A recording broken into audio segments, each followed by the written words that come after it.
after your long journey and safe arrival, it is our great honor to receive you for the first of the 16 scholarly Dharma sessions. I should paraphrase the great poet and adept Jigme Lingpa of the late 19th century, whose song of gathering, one of our renowned singer rendered this morning. We have come to this assembly, or in his imagery rather, landed on the tree, because he compared his disciples to peacocks landing on the tree.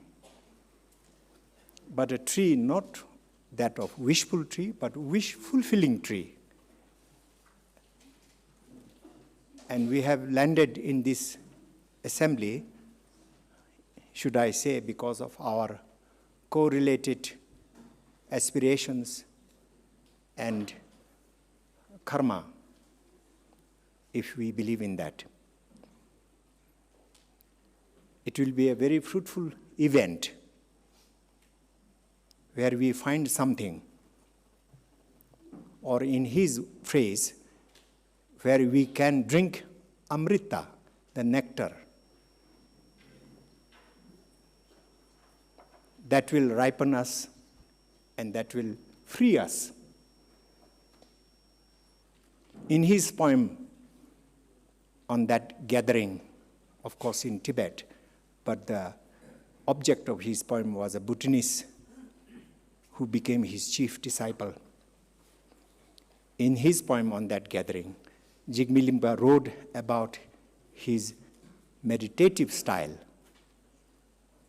that even when he was not meditating, he could see the vision of his deities. Or even when he was not meditating, he was in a state in which his Dharmakaya appeared, or he experienced it. But you have also come to a place, if I may say, where a great guru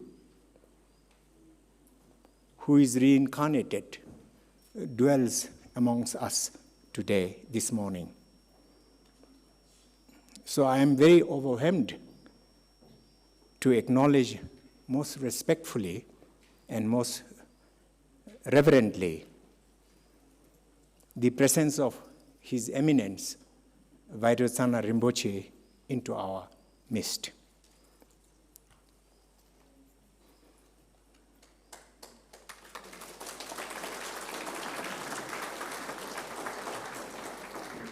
As you know, His Eminence is the reincarnation or emanation of the first Vairotsana, one of the most significant disciples of Padmasambhava and Sri Sinha, and who, along with others, translated the Dharma into the language that is widespread in the Himalayas. Through Dzogchen lineage, that also enriched and was enriched by other schools of Vajrayana, Vairotsana laid the path of illumination for countless people since the 8th century. May I also say that we are so honored by his illuminating presence,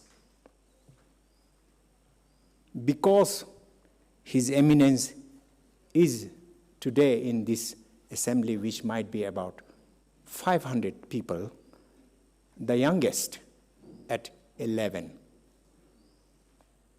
And that, for me, at this age, represents hope in Dharma and scholarship far beyond our own humble lives. Now I took this opportunity because I am equally overwhelmed to welcome Her Majesty Royal Queen Mother of Bhutan and Her Royal Highness Aji Sonam Deshin Wangchuk. As you know very well from social media, Her Majesty Royal Queen Mother of Bhutan is both a writer and a social worker as the founder of Tarayana Foundation.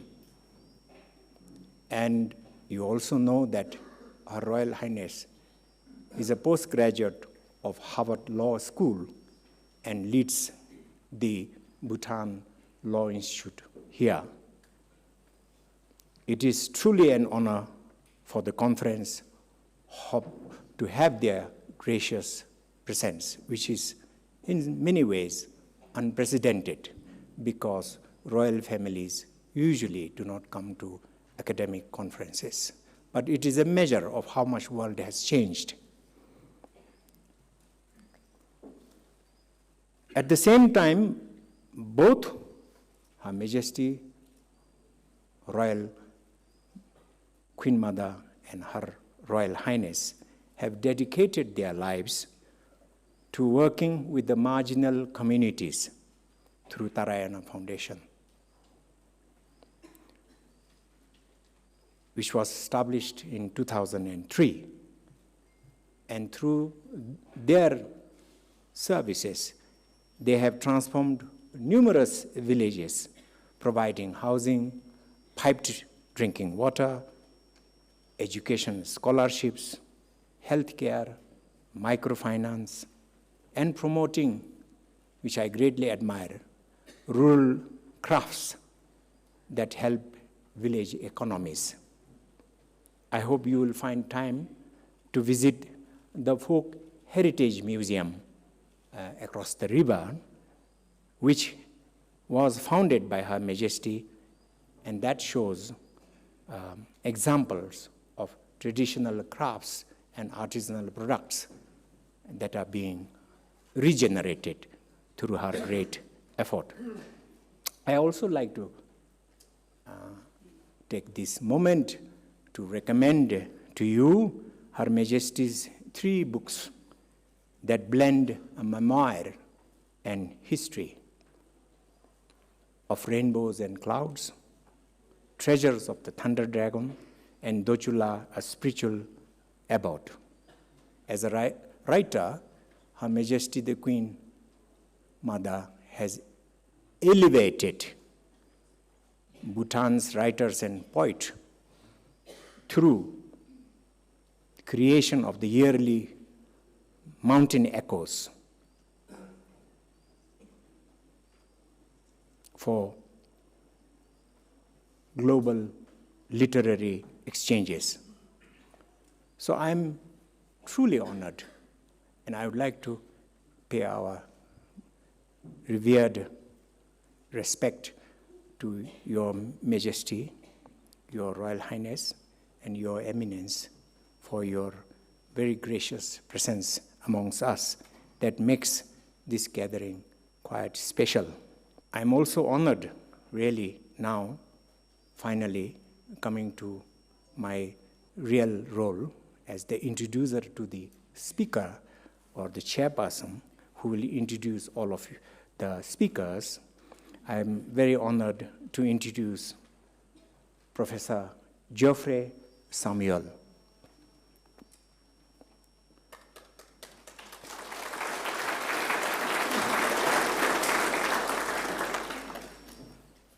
In my humble opinion, he has dedicated his life to translating cultures rather than translating text, which is a very different activity. In some ways, in my humble opinion, his work renews and continues the task started by Vairocana himself, but by other means adapted to the modern condition. There are too many works, and I cannot go through given this 5 minutes. But I would like to say that his recent works on Guru Rinpoche and how Guru Rinpoche's biography gets transformed over time through narrative changes deals with really not only biography, but also the question of historiography. And then there is also another work which is close to the Bhutanese, and that is his recent work on Terten Zilin Namkha Dorji's Terma text, which is known as Chimisoktik, the longevity cycle. It is a Therma text which was revealed during the reign of His Majesty the first King of Bhutan, Ugin Wangchuk, from this very empowered land called Singizong in eastern Bhutan, where Guru Rinpoche and several of his disciples gathered together to promote Vajraya Kilaya cycle. As a matter of fact, Zilnin Namkha Dorji was hosted by the first king of Bhutan. So the connection is a very close one. Now he deals currently with health practices in Vajrayana within the broader aim of Buddhahood, because health by itself doesn't make much sense unless within Buddhist context it promotes Buddhahood. And the question also about the broader context of what is material, what is immaterial, what's body, mind, relationship, etc. And of course he has explored very profoundly through his edited book the concept and mapping of Beil, hidden land, of which Bhutan is a part, and perhaps the most continuous, unchanged one, linking sacred geography, myth, history, and the location also of the hidden land in our own vision, in our own views and perceptions, because it's not only external. To conclude, his earliest work, Civilized Shamans, Buddhism in Tibetan Society, remains the cornerstone of what we have come to know nowadays as Tibetan studies, also, although this term is used very loosely to include all the Trans-Himalayan region. Civilized Shaman, published in early 90s, I think was a breakthrough for the fact that it navigates and it makes our understanding a little more coherent. The boundaries between Buddhist Tantrism and indigenous or early religions that existed and still exerts a powerful influence in this land. His later works, The Origin of Yoga and Tantra, and Tantric revisionings further demonstrated his genius in synthesizing vast historical and ethnographic material in very new frameworks. So I'm very glad to conclude that he is one of the most distinguished and influenced Vajrayana Buddhologists, if we may say so, for our time, and whose profound works that connects anthropology, religious studies, and lived practices are very vivid. And I welcome once again to our forum Geoffrey with deep respect and gratitude, because you have traveled very far to attend this conference. Thank you very much. I now welcome Geoffrey.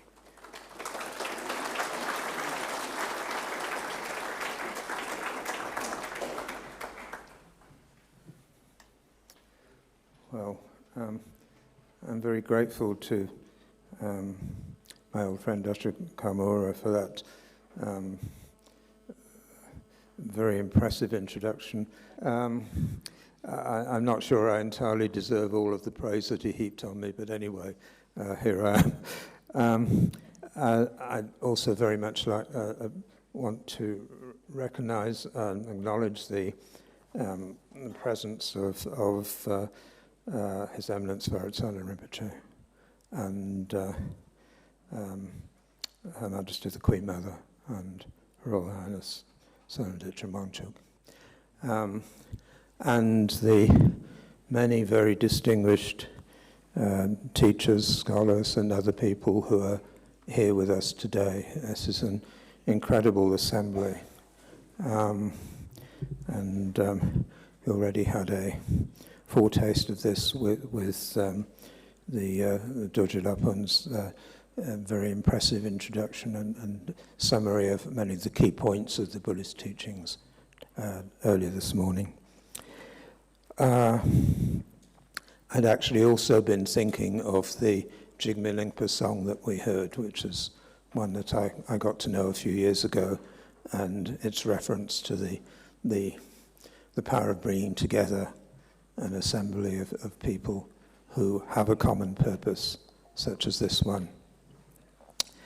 So, as I think most of you know, there's been a bit of a change to this morning's program.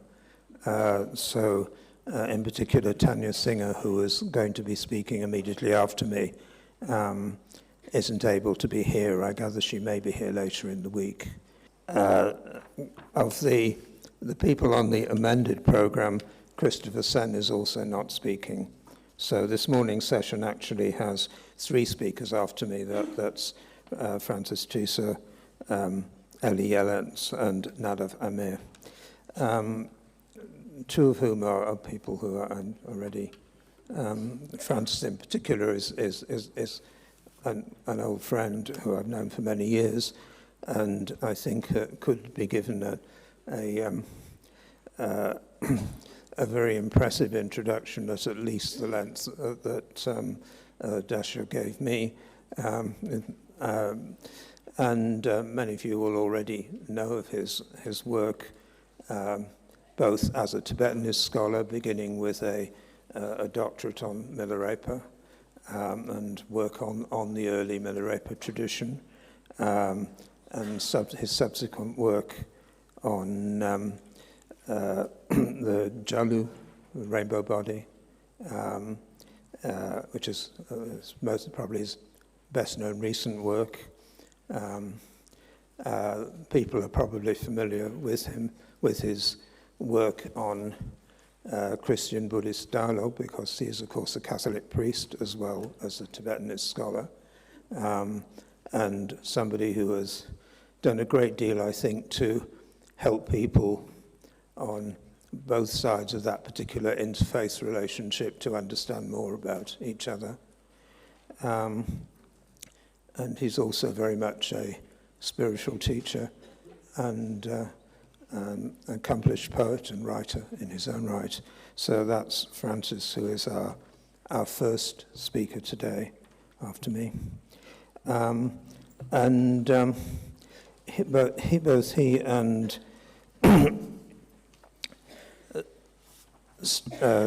Ellie Ellens, who's an independent scholar practitioner, who I met some years ago when he was at a somewhat earlier stage in his career, and is somebody who has been involved with the Center for Buddhist Studies in the past, is an active Buddhist practitioner in the Longchen Yintik tradition, and has a very wide experience of a variety of Buddhist and other spiritual traditions. So he again is somebody who shares this kind of ability to work across disciplines, across ways of experiencing the world, which I feel is very important at this point in time. And I'll say a little bit more about that when I get to my own paper in 2 days' time. But the third speaker, and perhaps I should just check, is Nadav Amir here? Oh, yeah, right. None of you don't seem to be in the book of abstracts. Yeah. Yes, so I'm afraid I can't say much about what an impressive person you are, but I'm sure we'll all get an opportunity to learn more.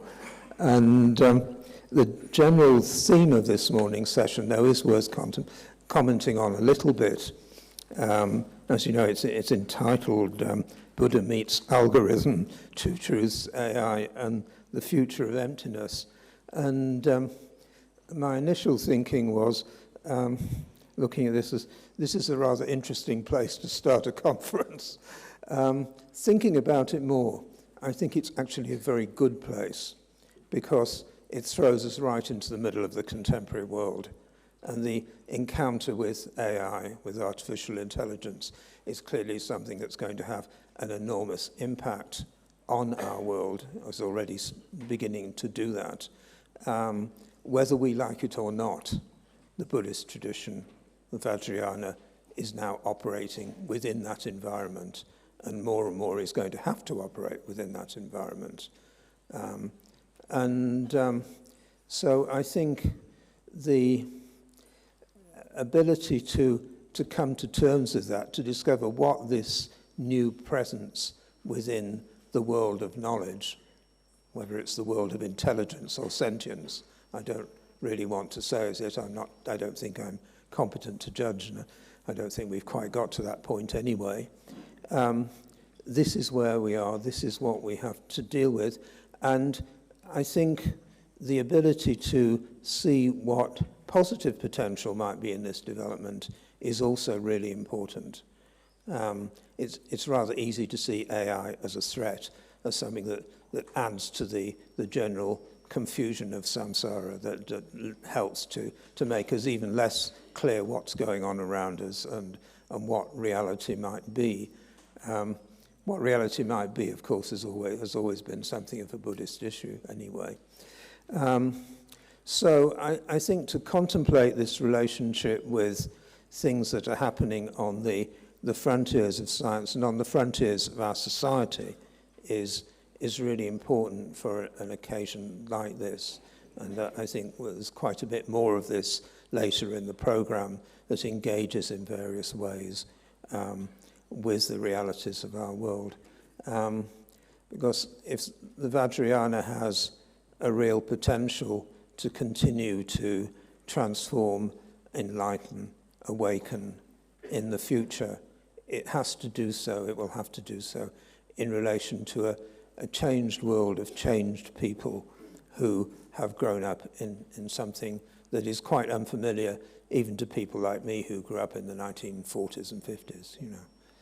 So perhaps that's enough from me for the moment, because I don't think it helps for me to try to summarize 2 papers on the basis of abstracts, and one of which I actually don't really know anything very much at this stage, beyond saying that clearly all 3 of you are working on making linkages between the Dharma and scientific ways of understanding knowledge, Western philosophical ways of understanding knowledge, consciousness, and reality.